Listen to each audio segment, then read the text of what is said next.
Potatoes are increasingly becoming an important food group in Kenya for farmers as more consumers diversify their diets. Aside from that, Kenyans have different ways of identifying a potato of choice, either through the difference in shape, color, texture, size, yield, and days to maturity. Our farmer today will show us not only how to identify quality seeds, but also show us how to properly or effectively manage diseases and pests for increased productivity. Now let's get right into it.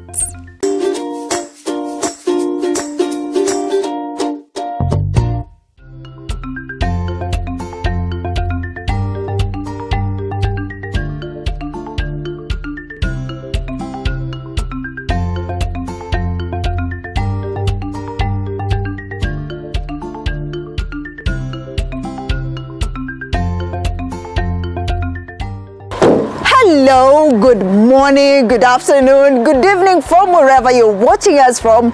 Welcome to yet another exciting episode of Kilimo and Biashara. And today we want to explore one of the oldest grown vegetables, I can say, across the world. And the market has been growing immensely throughout the globe.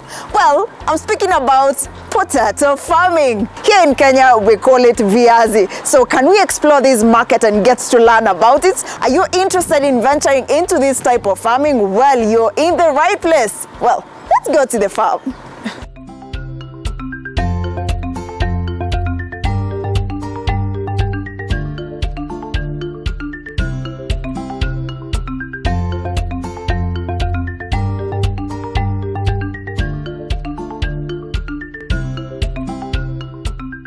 Jesse! Welcome, Linda. Thank you. How are you? Fine, fine. I see already pointing Very much this keen. water. Very much keen on biosafety. An indication that I should be keen Kabisa. on biosafety. Yes. Okay. Yeah. Is our protocol. Now I'm clean. Karibu, karibu sana. Thank you. Okay. Good, yeah? Ah. Okay. Close the door. Okay. Oh. Okay, Rinda, welcome. These are our potato. you. Okay.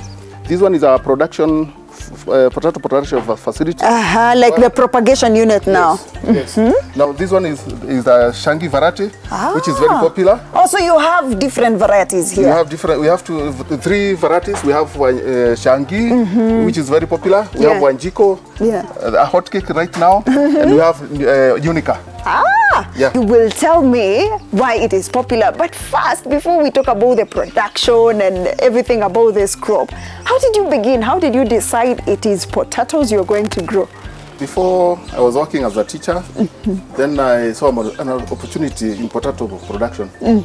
That is way back 20 years ago. I leased a piece of land, and then I was given some seeds by some friends. I started. There were some challenges here and there, like price fluctuations, pest diseases, and the biggest problem was how to assess good seeds. After 3 months, I bought a piece of land from potato. So that's when I decided it's potato and potato. And I was shown how to time when to plant, and when the prices are high. What's the timing? Okay, the timing is not a secret. You plant during when it's very hot, like January. Usually plant during the month of January, that is date 15th. And then this one we harvest during the month of April and May. And the other season is you plant during the month of July, August, June, July. You harvest right now during the month of October and November, when the prices are a bit high. So this is what I've been doing for the last 20 years. You've even pinpointed the date 15. But now with climate change right now, the patterns have become so erratic, the weather patterns. But now, has it changed for potato farming? There's no difference. There's just a small difference. Yeah. Oh, so for potatoes, it has not changed. There are some challenges then. So 5 years ago, I decided to shift from potato wear to seed production because there were challenges. There was a gap. You could never find anywhere to buy good seeds. So we decided to put up this facility. Ah. And now that's where you began. That's where I began. So we have our own seeds now. Yeah. Now, speaking about seeds, you say there's Shangi and Wanjiko. So which one do we start with? We start with Shangi, which is very popular. We get the plantlets from the lab, and immediately we get these plantlets. We plant them on this trays, three trays. On these trays, we have the media. We usually use cockpit and the mercurite, whereby we plant, and maybe after 3 weeks, they have some leaves. We cut the leaves, and after cutting, we have some trays whereby we plant, and maybe after 3 weeks, they roots. They develop roots. This is when we take them to the second greenhouse. So this greenhouse specifically is for the cuttings, production of cuttings. The other greenhouse is production of mini tubers. The mini tubers we take to the farm. Now, what's the biggest difference between Shangi and Wanjiko? Shangi has been in business for a long time. Recently, we got Wanjiko. Wanjiko, which is right now a hot cake. The production is high. Shangi takes about a month. Wanjiko takes 2 months. There's just a small difference between Wanjiko and Shangi according to their appearance, because both of them are white. The eyes, although Shangi has got a more reddish, the Wanjiko has a small bit of or a reddish. It's a bit Chinese. The eyes are small. Just to tell me, at this stage, do you always experience pests and diseases, and what do you do? Pest here in the greenhouse is a major problem. Although we are using biological controls. Behind you there is some papers there. These sticker cards, we use them for catching the whiteflies, aphids, and we also have another trap there for catching the Twitter absoluta. One thing I've discovered about this business is that there must be persistence, passion and persistence. You must wait before you get something. So how long does it take at this propagation unit before you move it to the other side? It takes a month. It takes a month. Just see, are there some that we can transplant from here? Yes, Linda. Which one? For example, this one, Shangi. That one is fully grown. Ready for planting? Yes. Okay, let's go plant this. Okay, let's go. Okay.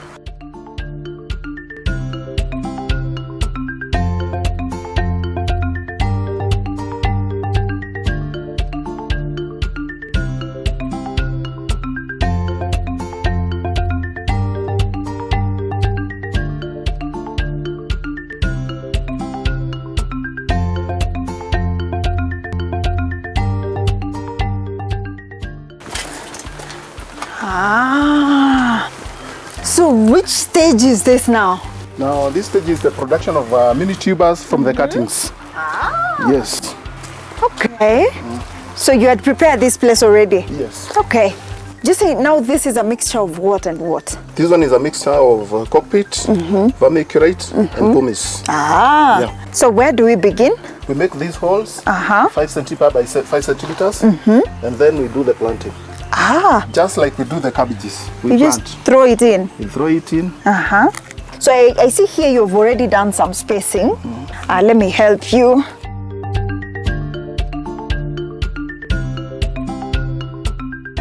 So after transplanting like this, does it get shocked, like temperature shocked? That's why I usually plant during either morning or evening. So that it avoids the shock. Either temperature shock. And especially evenings. So mainly in the evening when the temperatures are quite low. Yes.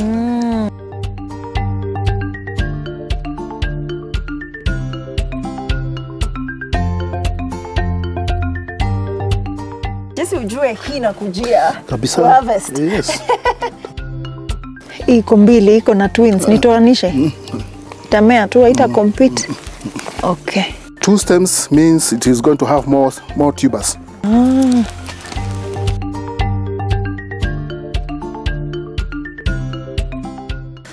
Tumemaliza. Yes. From here, give me that can. So that it doesn't get choked. It's right here.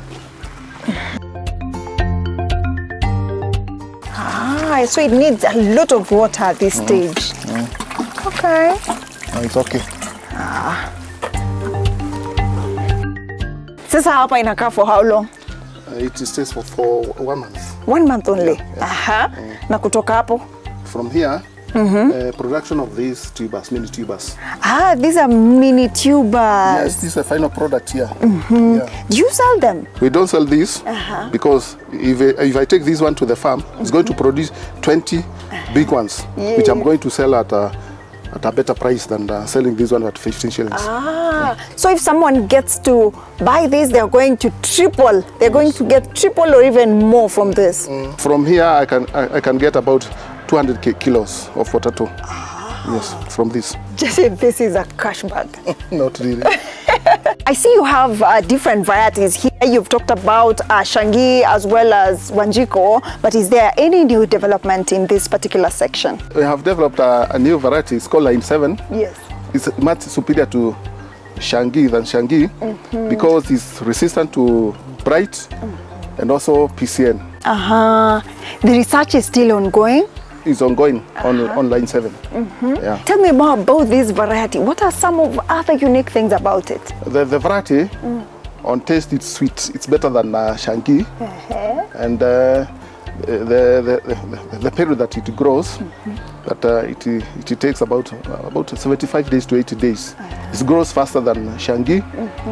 And as you can see, even the color, it's better. It's a nice variety. I'm just curious, how much do you sell at the farm gate price? At the moment, the farmer is selling his potato at roughly that is 30 shillings per kilo, while at the market it's going to up to 50 shillings per kilo. So you see the gap is about 30 shillings. That is quite insightful, Jesse. So at this point, now I want to see the other part. You've said it's large scale, and you say the agronomist is here. Okay, let's go and meet him. Let's go. Okay, let's go. This is so nice. Thanks. Impressive. Santi. Wow. Who would have thought? Who is as surprised as Linda today? Who would have thought that potatoes could be propagated in a greenhouse?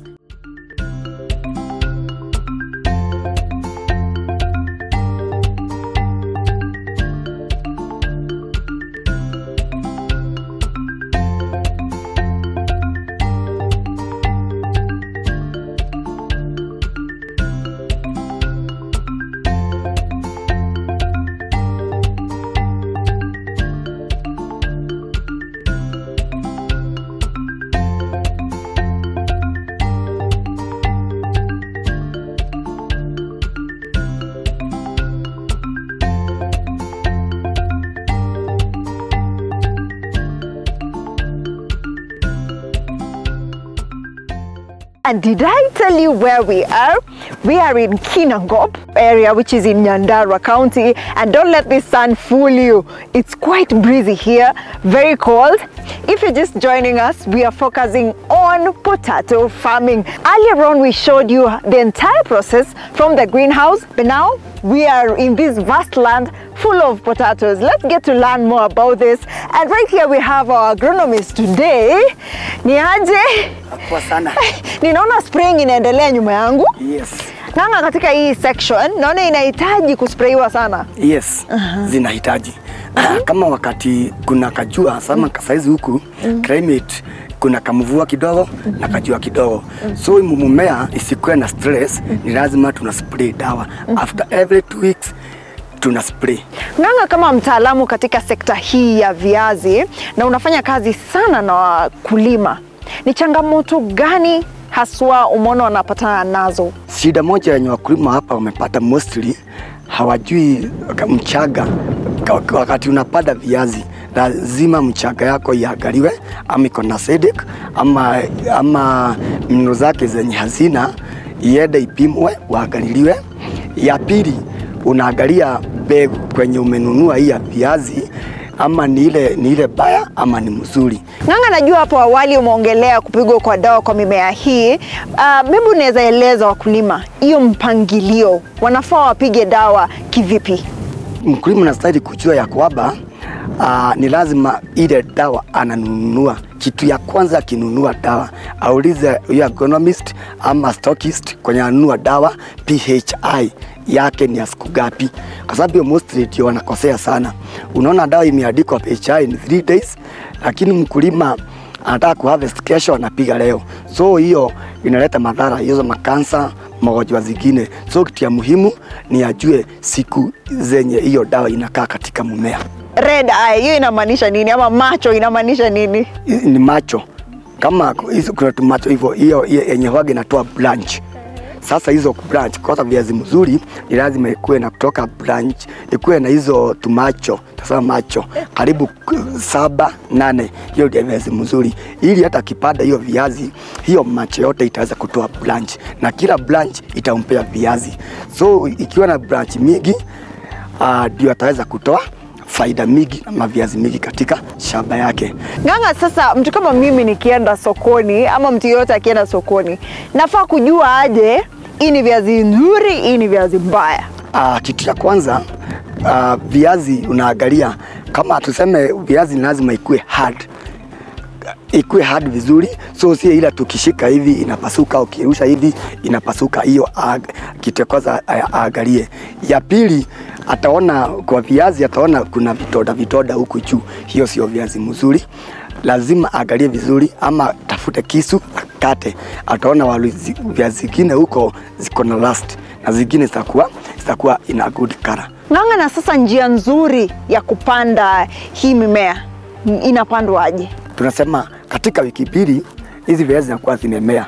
Zikipaliliwa, hiyo ni stage ya starter with a small one. So hapo atajua akizipalilia the first time, hiyo stage ya kwanza. Akimaliza hivyo, apige hiyo tunaita dawa inaitwa Tropicel. Hiyo ni ya starter kusaidia suckers. Hii suckers ziweze kutoka na siweze kutengeneza tubers katika mchaga. So inasaidia sana, na bado inasaidia stress management katika ikiwa dogo. Ikifika stage ya vegetative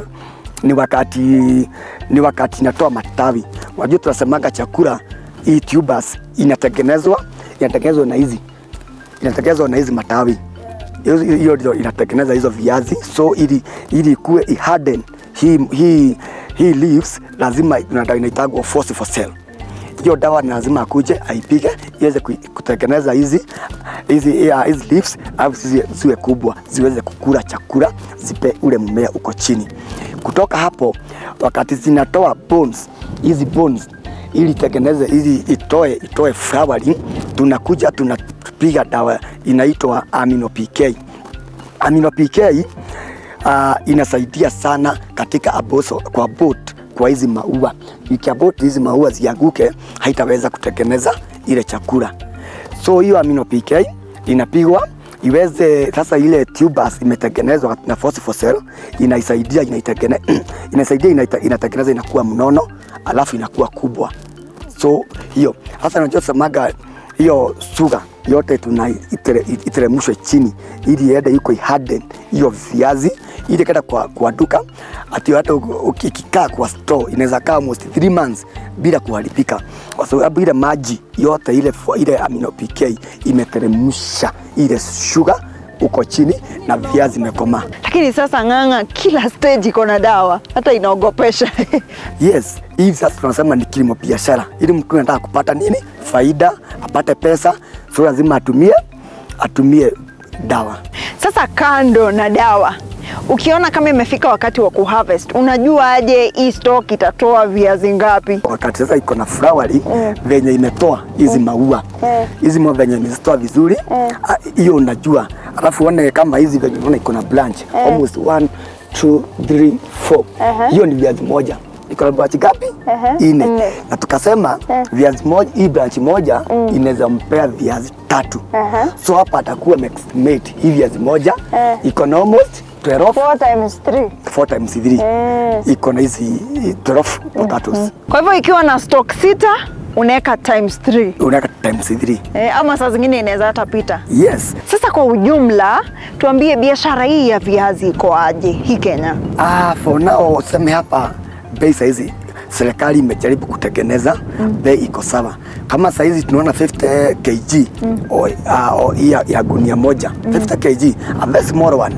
Saa hizi ni almost 4,500. Nanga, sasa venye umesema ni 6 times 3, kuna mahali imefikia tunaweza harvest. Yes. Nijue kama ni ukweli hiyo 6 times 3 inafanya kazi. Iko. Yes. Sawa, twende.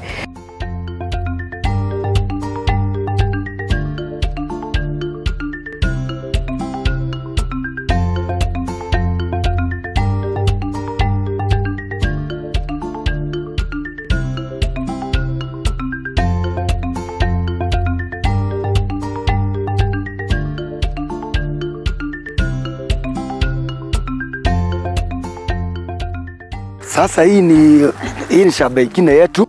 Ile ingine ilikuwa pale, hiyo iko stage ya flowering. Sasa hapa ndiko tuko ready ku harvest. This is the harvesting. That's the harvesting, that's a stage. Sasa hapa uone venye nilikwambia tuhesabu, ujione ile dawa zetu zinafanya. Naona kuna kamoja kametolewa hapa, lakini nataka tutoe yetu. Tutoe yetu sisi tuone. So hizi zote ziko ready for harvest. Zote ziko ready for harvest. Hii naona iko na 1 2 na stock kubwa na hii na hii. Acha tuone. Mimi nimetoa pole pole. Yes, sasa ziko hapa. Sasa tuchukue chini. Yeah. Kate. Tunatafutulia huku ndani. Zinakuwa zinaweka sakas. Zinaingia huku ndani. Ya kila kona. Yeah, hizi. Acha, lakini kametoka moja kakubwa. Hii ndio ilikuwa red eye. Hiyo ndio ilikuwa red eye sasa. Hizo ndio tunaita macho. Hii ndio macho. Hii ndio macho sasa. Sasa nilikuwa na kuambia unahesabu hii macho. Ndio unajua hizi ndio tubers. Hizo ndio tubers. Sasa inatoa kila branch. Haya. Yes. Tu harvest. Pia tuchokore huku chini. Ndani.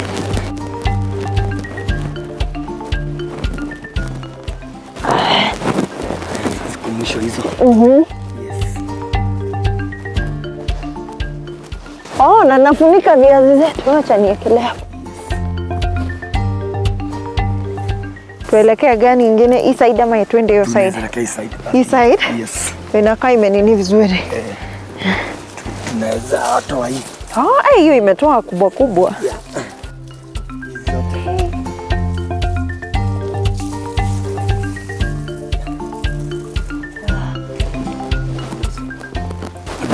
Hii yote imetoa kwa mtu mmoja. Hiyo ni mtu mmoja sasa. 1 2 3 4 5 6. Kweli kenye ulikuwa unaniambia ni ukweli. Ni ukweli. This is one branch. This is one branch. Yes. On to the next. Yeah. Tuwe gani ingine? Tunaweza toa hiyo karibu na sisi. Inakaa imekomana. Kwanza unachokora chini. Unachokora chini. Inakaa kwa na twingi.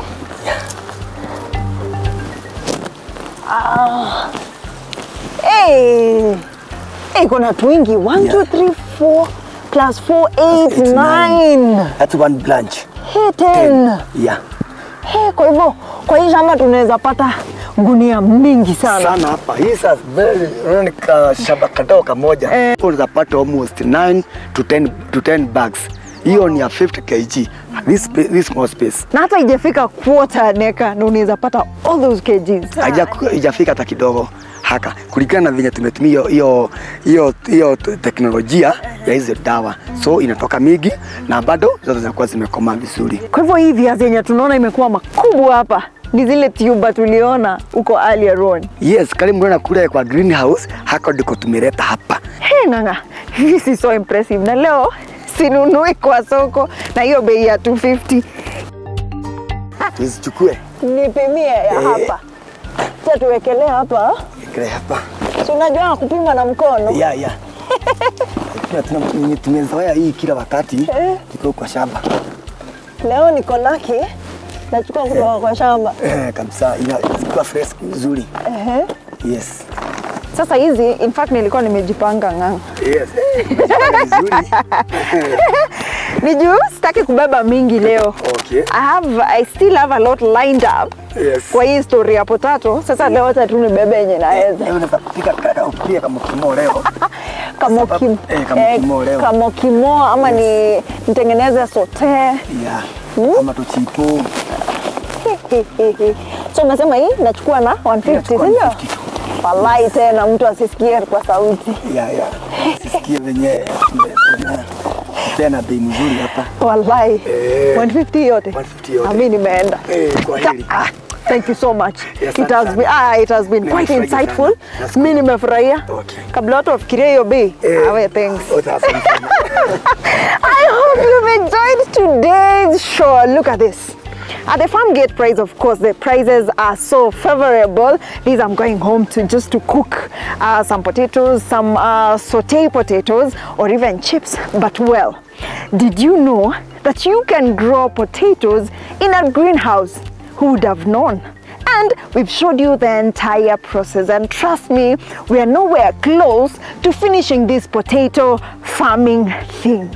So next week again, we have a series of another exciting shows, so make sure to join us as well. And thank you so much for being part of the show. My name is Linda Koskei. See you again next week, same time.